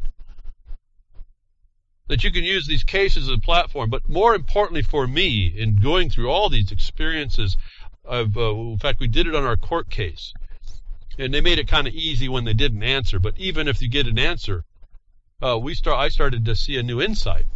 But these judges are corrupt. The system is corrupt. The justice is not accessible. And so what you figure out is how to get justice by avoiding all of that in a court case. You set the case up, you take away the judge. You take away the ability for the judge to take the case on. You take the ability for the people to answer, to create the default, which takes it away from the judge. You argue and you show that there's no court that the judge could be, in fact, involved with, preside over. And your default enters as operation of law in your favor. And you've taken out completely. You've taken the system out and still gotten what you need. And if they answer, you bring up your objections, and then you make it your platform again to out the crime that's going on, as we did. And they didn't answer, though. So I mean, what are they going to do? Answer and take the lid off for us and really let us take the baseball bat to them? The Bar Association, we sued them and said you're among other things, you've destroyed the Republican form of representative government that Congress is required to guarantee to us. You think they're going to open that can for us to whoop ass on them? Are you kidding me? No, they were pretty smart about that one. So what did I do? I took away the system that they could use to protect themselves, because I made it the system couldn't protect them. So in the things that this guy doesn't say, and our experience shows us, is the tools we move forward, and we don't throw our hands up and say there's no answer. There's nothing we can do. There's at least a record we can make while we're doing more substantial things on the ground.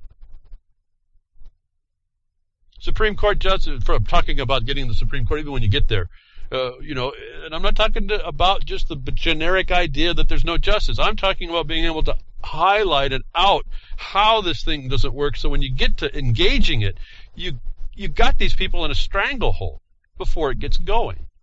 The Supreme Court justices have been ruling on cases involving companies whose stock they own. In this financial construct, in this CAFR system, in this gambling casino called Wall Street, these are just gamblers. These people are they have no morals, actually.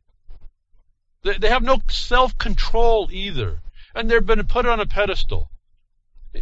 And it's not as simple as saying, "Oh, I don't agree with them," or "Oh, they're just judges and they're just lawyers." You have to take a little more substantial action. Again, make the record for you, not because we did, for you. Now, this is Supreme Court. You may not get there, but I've got people. We go to the Supreme Court a lot. We get denied all kinds of stuff, but do we stop? No, we go after the clerks. We start going out. We cause a paper flurry. We get involved, 3 or 4 different types of jurisdictions involved over these things. All of a sudden, your mail gets lost. You go file more complaints with the postmaster. That's a real serious one that they really have to be careful of. That's a fun one to actually invoke. It takes a long time for the postmaster to get to it because there's probably lots of complaints about misdelivered mail, but that just shows you the failure of the post system. And you make your complaints, and you make the record. And you put on the record for you that justice is not available in a country that it was supposed to be guaranteed to. And you know what? When you prove that, you can take that to about any court you can go, and they say, well, because you can't give me justice and you have no line of appeal, you can't give a judgment against me. Think about that one, folks. You got to learn a whole lot more about what I just said, but I'm just giving you 2 giant nuggets, monster nuggets here about dealing with these people that call themselves justice. It's the fix is in. Okay, now that's the reality. That's the battlefield. Do you throw your hands up, or are you going to continue to live under the oppression and repression? To the point where the agencies take license in this obstruction, this obfuscation, to come out. They're not bashful anymore. It's pretty fun in a way. They're not bashful to call you names and call you out. EPA boss, climate deniers are not normal humans. Well, that's good. I'm not a human at all, so fine. But notwithstanding the fact, look at the gall this woman has. Climate deniers are not normal humans. You heretics! Isn't she following the religious ideology that Pope Francis is putting out? You're not normal. Thank you very much. But I'm not a human either. Thank you very much. How's that, folks? It's how fast it's not. I don't take any animosity in all this. She's just a criminal. EPA Administrator Gina McCarthy said Monday during a White House summit on global warming that climate deniers are not normal humans. According to the Daily Caller, McCarthy addressed a group of doctors, health professionals, and others about why the EPA EPA feels, warm and fuzzies, feels that climate change is a public health issue. I'm sure no one said that that's a fraud. And guess who she's talking to but the doctors and health professionals that are going to serve you when you go in and say, hey, I got a problem with this. I'm coughing, and it's those chemtrails that the UN says is geoengineering. Why isn't the EPA going after that? And they're calling fraud to be something that makes me not normal because I believe in the sun. Though I'm not a sun worshiper, so that way, I do appreciate the sun, immensely, but I'm not a worshiper that way, as we would say a religion.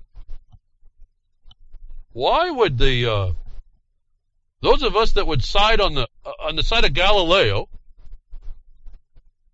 would not be normal, folks? If you don't think that this new agenda isn't what we were told that Helen Brown says is a medieval policy being brought back, and it just reminded me, I hadn't thought about it before. What I told you before, I wrote an article back in 99 or so, after I did my own, had to research and kind of felt I could write about something, that I was proper enough to be comprehensive enough and proper enough in my understanding to write to help people understand that we were coming to the corporate collective consequence and the current Middle Ages.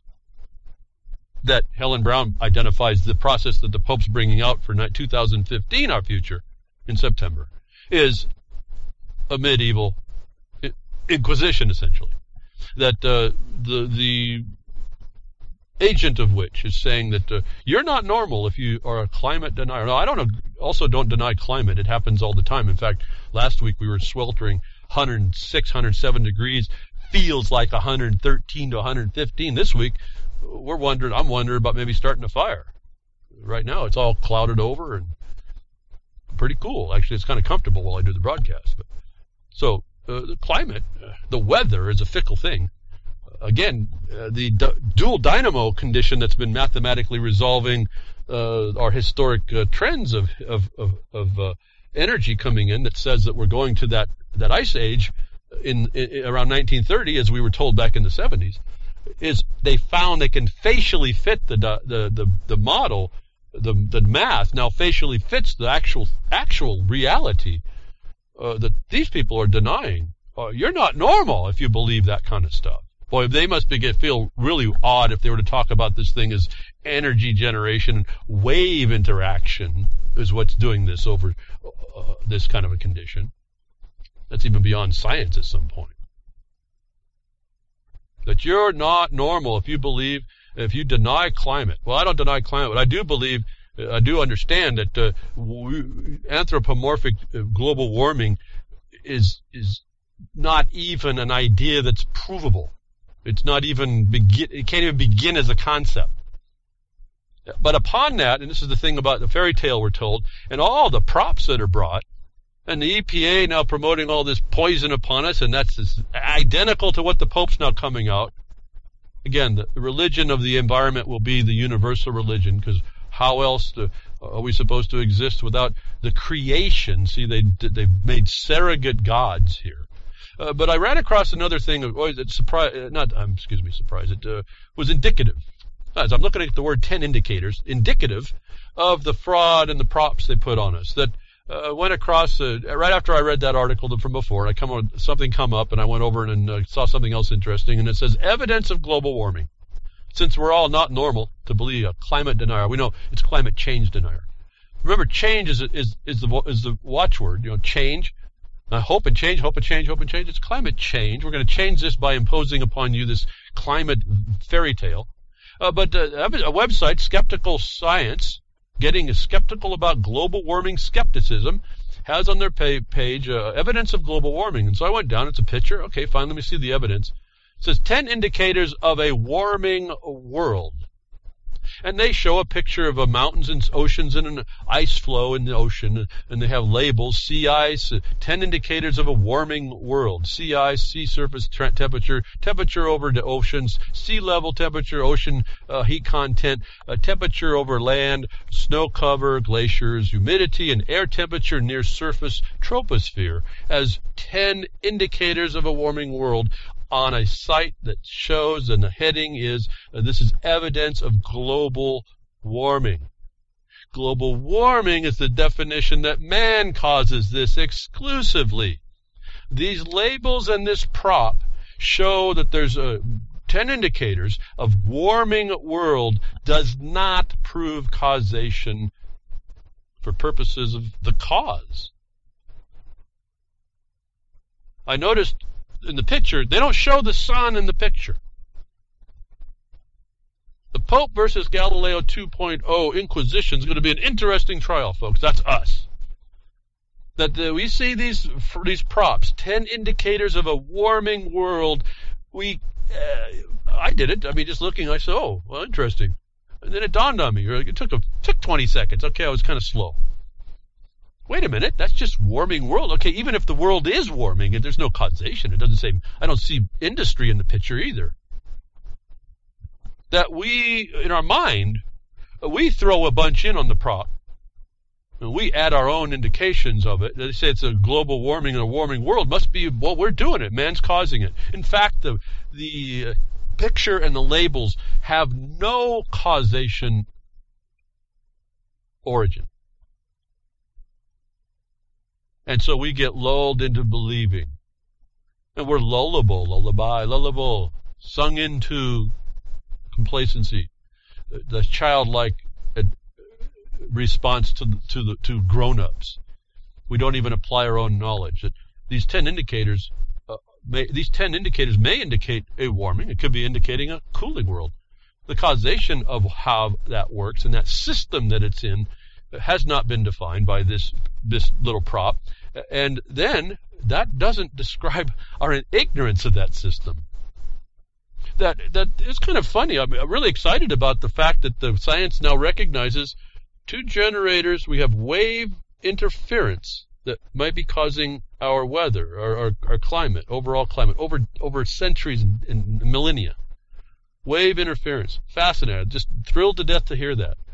That they can only get the face structure to fit. It's like putting a skin over this. That we really don't understand this whole system. That these little pictures and props and these little sound bites you're told by all these players in the world are not really doing causation. They'll blame a lot without proof.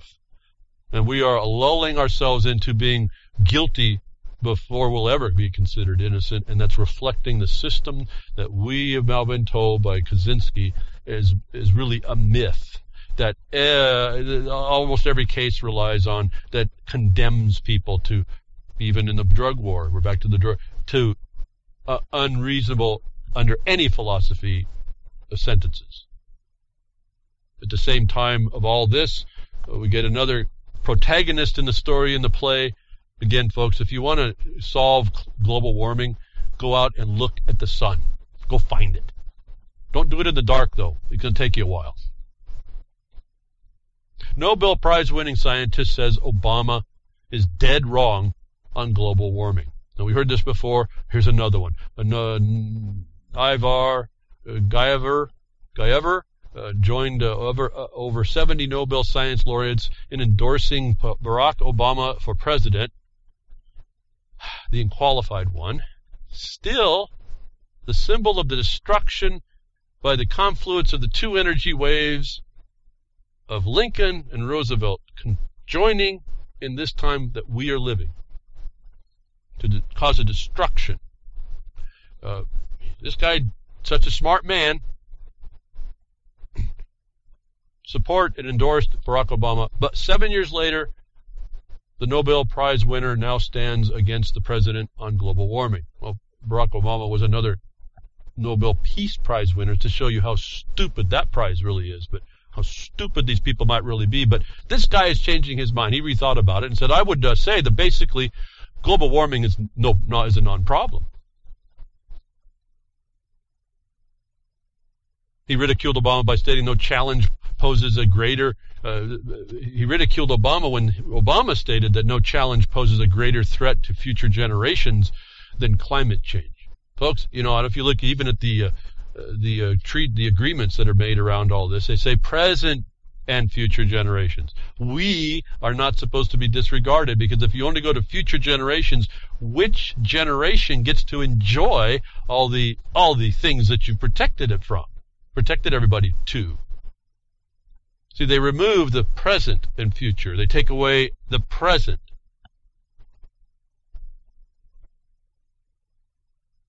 That's you. They disregard you. And your sons and daughters will never get to the future generation, because they will be the present that isn't regarded by this system. And you'll never get to the future generations that enjoy all the protections they've made if you haven't figured this part out.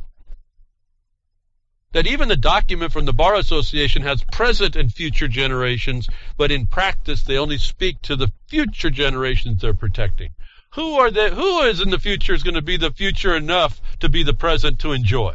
Shows you they don't intend you to get any of this for you. And if we couldn't use our own opinion, if we couldn't use our own facts, we have a Nobel laureate now to help us explain to others that Obama is dead wrong, that this EPA boss has to be an alien, because saying that we're not normal and Obama's dead wrong and she's dead wrong, so she's dead wrong twice. Not only that Obama's dead wrong, but that she's his agent to advance a foreign imposition through the Vatican. has got to kind of twist your mind just a little bit, that I'm asking you, let it twist and then straighten it out for yourself, and you better take action against these criminals.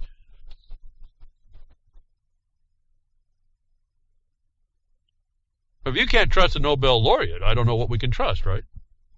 I mean, Obama's the peace, he's got the peace laureate. He's got to be, right? But in fact, there's differing opinions showing up. And so the question is, how do we, as I've been saying, what do you do? I mean, how do you curb these abuses? It comes out, curbing the abuses of the EPA. Why is the EPA so important right now? Because they are the tip of the spear in the United States, advancing the sustainable development climate change excuse for the Pope through the attack on your financial economic structure, by the imposition also of this carbon condition, carbon marketing. Even though it failed, it's still back there, folks. In fact, they're still working with it. But this curbing EPA abuses was a story that someone's thinking about, writing about. What's up with that is with the website that he's discussing all this. He talks about the world, Putin being in Crimea, annexing, and the Ukraine, and he builds up this whole thing about FIFA and the Department of Justice indicts generated a global applause. And what's our DOJ doing out over there to arrest those people? Well, why is our DOJ attacking Kim.com if you didn't think this was an extra jurisdictional world we live in with no borders? As I've been telling you, was here, coming in here. That the questions coming from this discussion. At the same time, see that as Kimberly Strassel documents the articles of May 14 and 21st, EPA emails and other documents reveal that the agency has already decided in 2010 to veto the proposed Pebble Mine in Alaska on ideological grounds.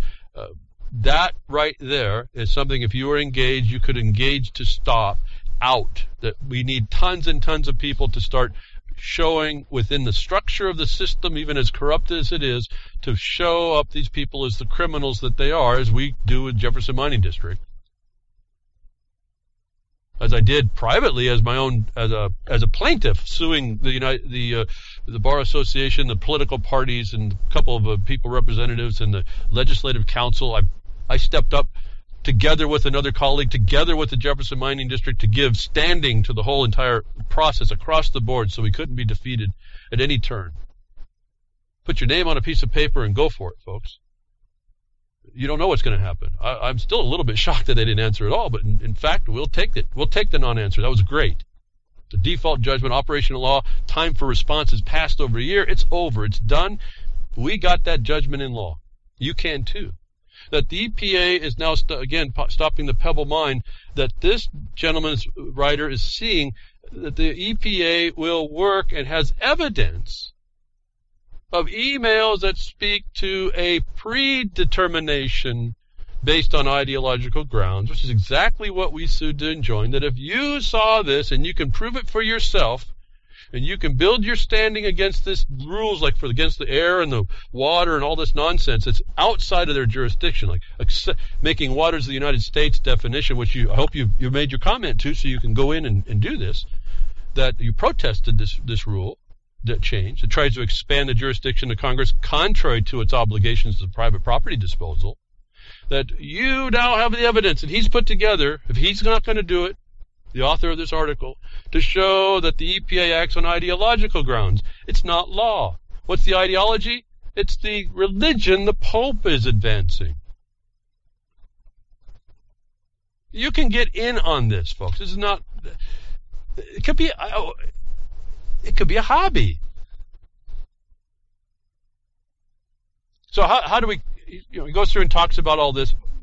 His contribution to me about how you curb the EPA is that he's showing you how he's observed how these people are doing the deception and fraud and abuse of power and all this nonsense that they're doing, like with misappropriation of public funds, destroying the Republican Party representative government, go on and on and on. It's right there. It just gets endless what these people do, that we need people to step up to address these things, because these homeowners and farmers and businesses and manufacturers are all getting taken down. Our guts are being disemboweled. The guts of our country are being taken out right before our eyes. We're being drawn and quartered legally.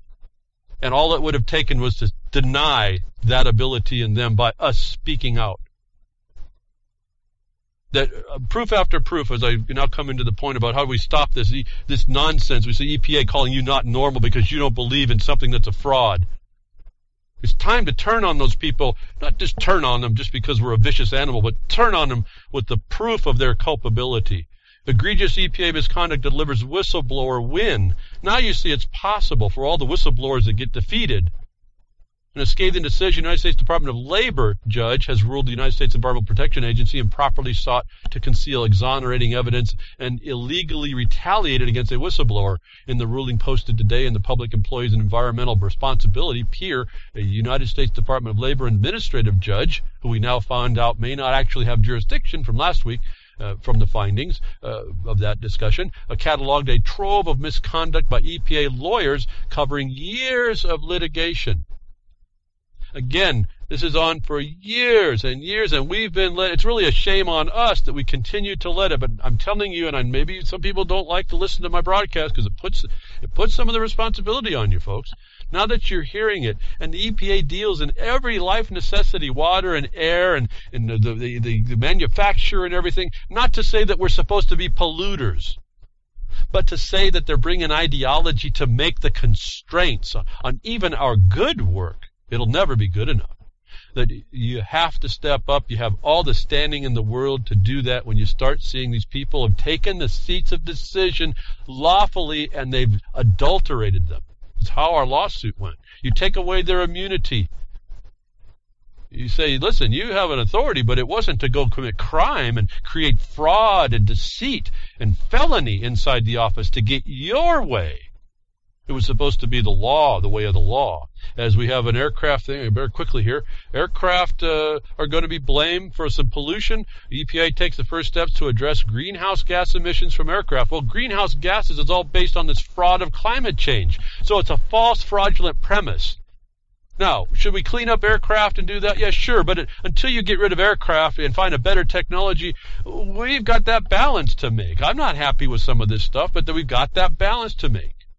That the use of the term greenhouse gas emissions is an ideological imposition, not a lawful one, that right now, I think this one's on now, you can add your 2 cents, it's going to cost you 55 or so cents to send the 2 cents worth, into the EPA and argue whatever it is you want to. I think this one's still valid, the comments against the airline emissions crackdown. I looked at it briefly. I can't get into too many of these things, but there was enough in there where the ideological imposition looked like an injustice to industry.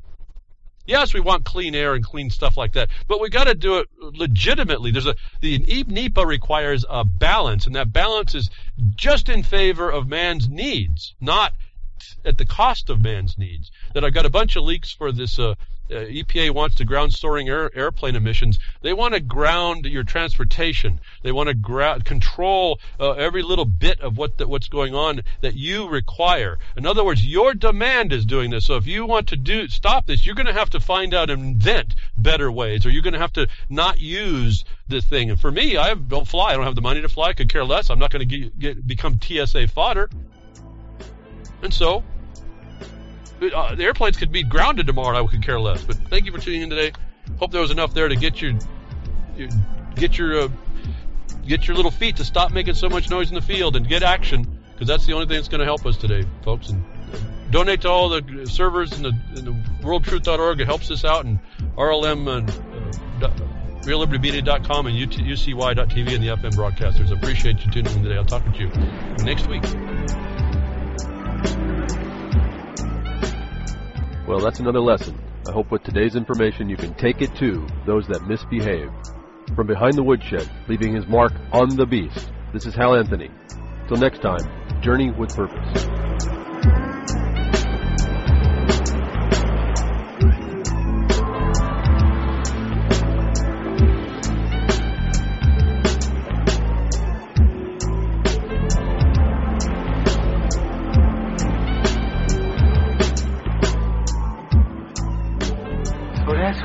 Opening up a can of whoop-ass feels like. Son, you just opened a whole case of whoop-ass.